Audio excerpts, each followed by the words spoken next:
대한민국 국민 모두가 승리하는 그날까지. 안녕하십니까, 알뜰맨입니다. 오늘은 제가 4월 초에 말씀을 드렸던 솔루스 첨단 소재에 대해서 실적이 발표되었고 그 이후에 리포트가 4개가 나왔습니다.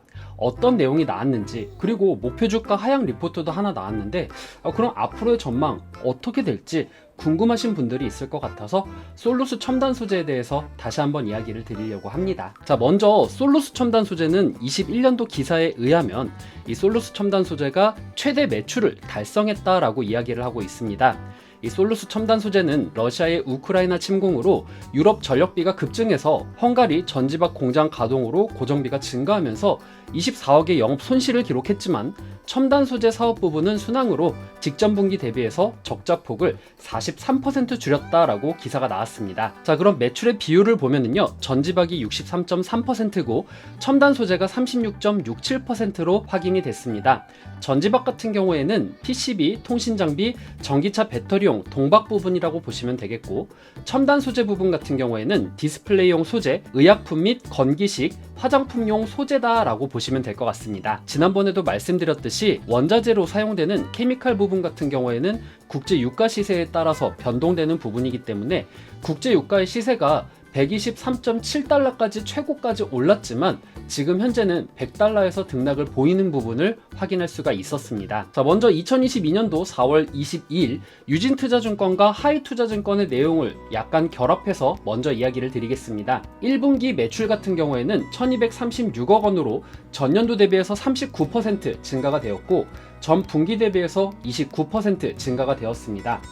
영업이익은 전년도와 전 분기 대비해서 적자 전환을 했습니다. 우선 매출 증가는 OLED 소재와 전기차용 전지박 매출 증가 때문에 증가가 되었다라고 얘기를 하고 있는데요. 또 기존 주력 고객사인 LG 에너지 솔루션 이외에도 1위 북미 전기차 업체 자체 배터리 생산 라인의 공급이 본격적으로 시작이 되었기 때문에 매출액이 증가했다라고 이야기를 하고 있습니다. 그렇지만 영업이익이 적자가 난 부분은 러시아 우크라이나 사태로 인해서 전력비 상승 등으로 인해 전분기 대비해서 적자가 발생되었다라고 이야기를 하고 있습니다. 자, 이제 다시 유진투자증권으로 돌아와서 2022년도 매출액은 1320억 원이 될 것으로 전망이 되고 영업이익은 6억 원으로 턴어라운드가 예상될 것이다 라고 이야기를 하고 있습니다. 3분기부터 전지박 부분의 흑자 전환이 예상이 되며 영업이익 증가폭이 상향될 것이다 라고 이야기를 하고 있습니다. 올 상반기 내 유럽 전지박 공장에서도 기존 고객사들에게 9천억 원 이상의 기수주를 확보하고 있고 올해 7월 캐나다 공장도 착공해서 24년도 하반기부터 본격적인 생산이 진행될 예정이다 라고 하고 있습니다. 2024년도까지 OLED 소재 매출 부분은 2,500억 원 이상 성장이 예상되며 유사업체를 감안한다라고 하면은 1조 원의 평가가 가능하다라고 이야기를 하고 있습니다. 전지박 공장의 생산 능력은 25년도 9만 톤, 26년도에는 11.7만 톤 증가하는 것을 감안한다라고 하면은 OLED 부분을 제외한 기업 가치는 1.5조 원으로 평가가 가능하다라고 이야기를 하고 있는데요. 총 부분은 2.5조 원 부분이다라고 보시면 될 것 같네요. 자, 다음은 하이투자증권의 이야기입니다. 2022년도는 전지박의 하반기 예정 가동 신규 장기 공급 기대가 가능하다라고 이야기를 하고 있고요. 이에 따른 수주 규모가 1조 원 이상으로 예상이 된다라고 합니다. 또한 하반기 전지박 부분에 흑자 전환이 예상되기 때문에 가파른 실적 개선세를 나타낼 것으로 예상한다라고 합니다. 이 전지박 캐파는 26년도 말까지 총 11.7만 톤을 구축하고 매출은 1.5조 원에서 2조 원을 달성할 목표로 한다라고 이야기를 하고 있습니다. 그래서 영업이익은 2022년도 362억 원인데 이 부분은 전년도 대비해서 1672% 증가되는 부분입니다. 또 23년도는 1140억 원으로 전년도 대비해서 215% 증가되는 부분이고 24년도는 1693억 원으로 전년도 대비해서 49% 상승되는 부분입니다. 전지박 시장은 진입 장벽이 상당히 높아서 신규 업체의 진입이 제한적이며 일본 경쟁사들이 캐파 증설에 보수적이기 때문에 향후 전지박 수요의 가파른 증가세를 고려할 때 국내 업체들의 중장기 캐파가 추가 상향될 가능성이 있다라고 합니다. 특히 동사는 유럽 내 유일하게 전지박 생산 설비를 갖추고 있으며 북미 시장 진출도 가장 먼저 추진 중이라고 합니다. 자, 다음 유안타증권의 내용인데요. 2분기 매출 같은 경우에는 1249억 원으로 전 분기 대비해서 1% 상승이 되고 영업이익은 28억 원으로 전 분기 대비해서 흑자 전환이 될 것이다 라고 예상하고 있습니다. 우크라이나 및 중국 봉쇄 조치 이슈가 지속됨에 따라서 전지박 매출이 전분기 대비해서 4% 더 상승될 것이다 라고 이야기를 하고 있는데요. 아무래도 공급망 이슈에 따라서 판가가 올라감으로 인해서 혜택을 볼 수 있을 것이다 라는 식의 이야기인 것 같다라는 생각이 듭니다. 헝가리 2단계 양산 개시가 9월부터 연간 1.8만 톤 양산 예정이라고 하는데요. 여기에 대한 부분은 2분기 중에 구체화될 것이며 이 부분이 4분기부터 본격적으로 매출에 기여할 것이다 라고 이야기를 하고 있습니다. 하지만 여기서 유안타증권이 목표 주가를 9% 하락시켰는데요. 23년도 예상 실적 하향 이후로 목표 주가를 하향한다라고 합니다. 하지만 전지박 부분의 수익성 개선이 점진적으로 확인되고 있고 신규 수주 및 증설에 대한 부분이 26년도에 캐파가 연간 13.2만 톤까지 증가되는 부분이 있다라고 하니 이 부분이 차질 없이 진행 중인 점을 감안한다라고 하면은 중장기적 성장 가치는 여전히 우수하다라고 이야기를 하고 있습니다. 다음은 하나투자증권의 리포트입니다. 2분기 매출액은 1283억 원, 영업이익은 3억 원을 전망한다라고 이야기를 하고 있습니다. 전지박 수율은 안정화되는 중이지만 차량용 반도체 부족 현상으로 유럽 전기차 생산 차질이 상반기까지 우려로 남을 것으로 예상이 되며 하반기부터는 전지박 수율이 개선되고 유럽 전기차 시장도 회복이 된다라고 하면은 이 개선폭은 확대될 전망이다라고 이야기를 하고 있습니다. 매출의 성장을 보면은요, 2022년도 대비해서 23년도 매출액은 61% 성장이 될 것이고 영업이익은 250% 성장하는 모습을 확인할 수가 있었습니다. 저번에 제가 조사했을 때보다 더 높이 나왔다라는 것을 여러분들이 영상을 보시면은 좀 확인할 수 있을 것 같네요. 자, 다음 영업이익에 대한 부분입니다. 1분기에서 2분기 갈 때는 156% 성장이 되고 2분기에서 3분기 갈 때는 1869%가 성장이 됩니다. 그리고 3분기에서 4분기 갈 때는 33% 증가하는 모습을 확인할 수가 있었습니다. 전년도 대비해서 증가폭을 보면은 1분기는 마이너스 677.6%가 그리고 2분기 때는 마이너스 35.08%가 하락이 되지만 이제 3분기부터 전년도 대비해서 261.83% 상승되는 부분을 확인할 수가 있고 4분기 때는 흑자 전환을 한다라고 보시면 될 것 같습니다. 자, 그래서 목표 주가 및 현재 가격 비율을 보면은요, 오늘 종가 기준으로 해서 현재 가격은 76,800원입니다. 목표 주가의 수정률은 유안타증권 하나가 9% 하락을 했기 때문에 평균치가 마이너스 2%다라고 보시면 되겠고 현재 가격 대비해서 목표 주가는 32% 올라갈 구간이 있다라고 이야기를 드리고 싶습니다. 자, 그래서 적정 주가를 구하면은요, 지배주주 당기순이익 곱하기 PER을 하니까 목표 시가총액은 3조 1890.36억 원이 나오는데 현재는 2조 3493억 원이 나옵니다. 발행주수를 나누면 적정 주가는 10만 4252원이 나오는데 현재 76,800원이기 때문에 올라갈 구간이 훨씬 더 많이 남아있다라고 보시면 될 것 같습니다. 그래서 저의 견해는 오히려 더 확고해지면 확고해졌지 저번과는 다른 것이 없다라고 이야기를 드리고 싶습니다. 2022년도 3분기부터 고삐를 본격적으로 풀고 막 치고 나갈 그럴 주식이다라고 이야기를 드리고 싶네요. 긍정적으로 보는 부분은 3분기부터 본격적으로 생산되는 전지박에 대한 부분입니다. 매출과 영업이익이 본격적으로 늘어난다라는 거 아까 전에 여러분들이 표를 통해서 확인할 수가 있었죠. 3분기부터 내년까지의 영업이익의 확대폭이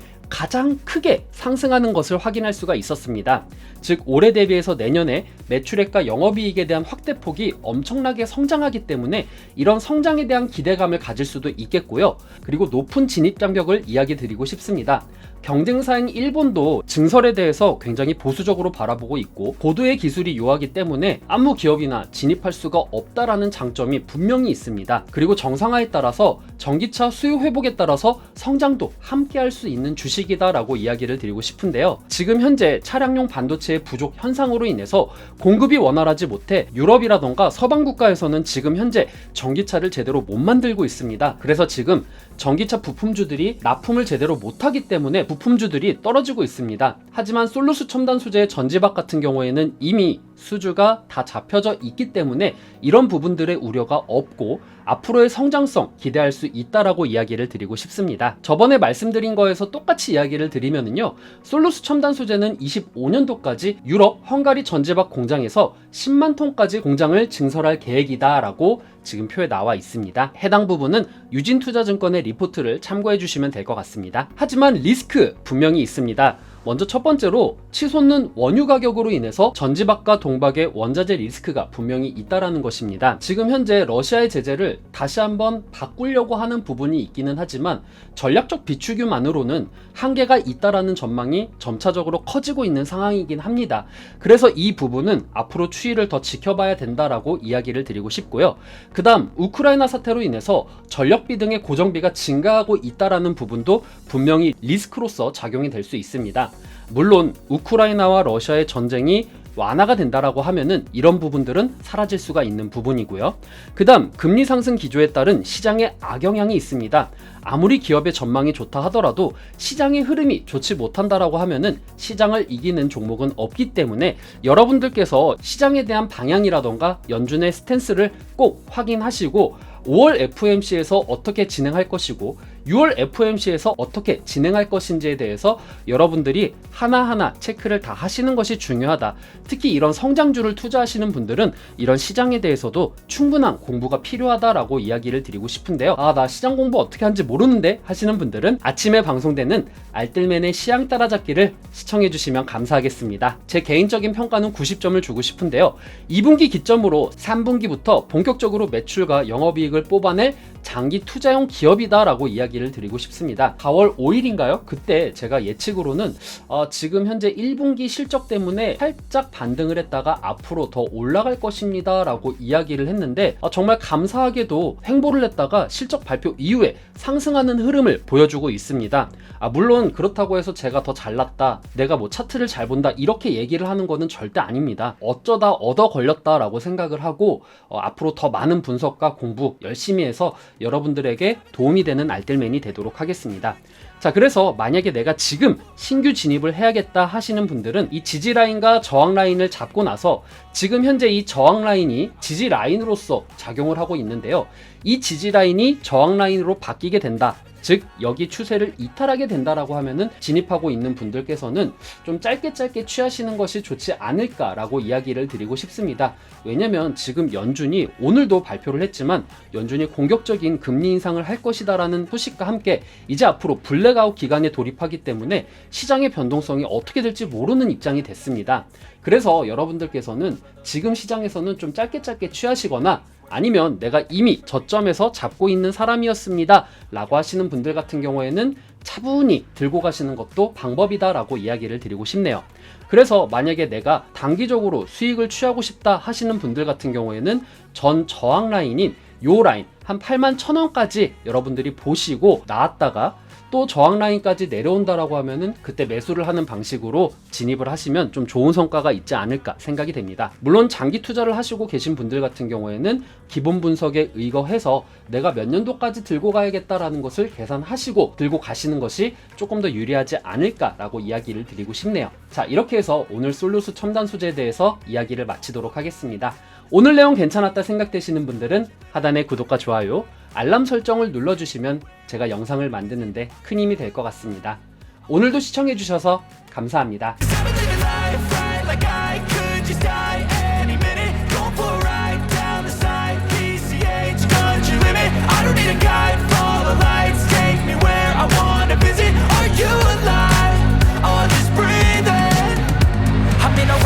Everybody's chasing fast, they wanna be that someone on the screen at last. They ain't looking inside for their needs in life. They wanna be liked by everybody in sight. But trust me, being free ain't spotlights. No, it's long nights and it's long fights with yourself all the time to get your mind right. But if you put in the work, you can find the light, alright. I'll do anything